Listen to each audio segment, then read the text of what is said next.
places that you know seem like fantasy.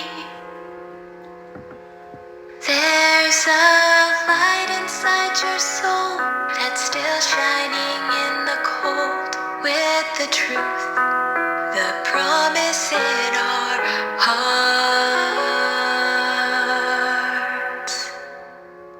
Don't forget, I'm with you in the dark.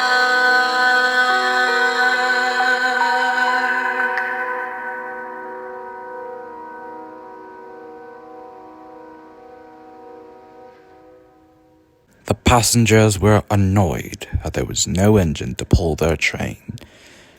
The Fat Controller was pondering this too. Where could Henry be? It's already past 8 o'clock. He's late. I beg pardon, sir, said one of the guards. The engines refuse to get out of the sheds. Please help. They refuse, do they? Well, I'll handle this. When the Fat Controller got to the sheds, Gordon, James, and Henry refused to move.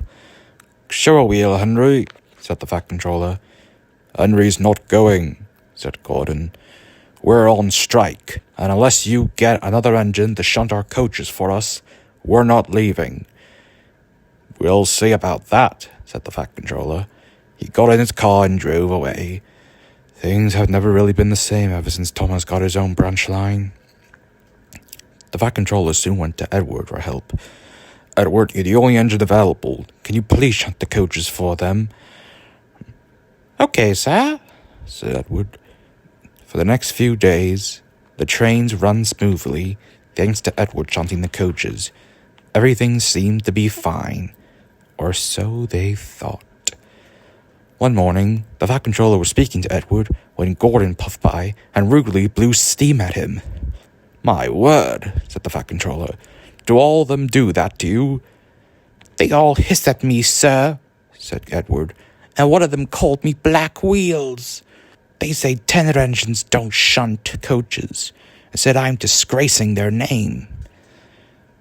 Well, said the Fat Controller, there's only one thing to do now. The next day, the Fat Controller went to an engine auction. At last, he saw a smart green engine with 4 small wheels. That's the one, said the Fat Controller. If I choose you, he said, will you work on my railway? Oh, sir, please, sir. Yes, sir, said the engine. That's a good boy, said the Fat Controller. I'll call you Percy. Come along now, Percy, said the Fat Controller. Off to the Sodor. All right, sir, said Percy. Edward, this is Percy. He has come to help while the engines are in disgrace. All right, sir, said Edward. I'll help him get around the yard. For the next few minutes, Edward showed Percy how things were done. Percy was a really good shunter, as he had been previously used to shunt just cars and coaches for other engines. Later that day, Henry came to whoosh Edward, but Percy just went. It scared Henry so much that he just left. Blimey, said Edward. I never can do that. You should see the engines in the workshop, said Percy. You have to whoosh loudly to get their attention. The next day, Thomas soon arrived. The Fat Controller called me, he said. You're a quick thinker, the Fat Controller said. Henry, James, and Gordon refused to leave, so I've shut them up. I need you 3 engines to help run the railway. Can you manage that?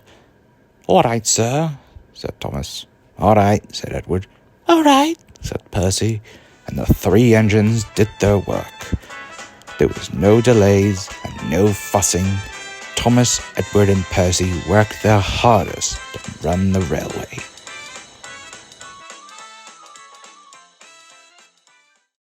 James, Gordon, and Henry sulked in the sheds. They knew not to be silly like that anymore.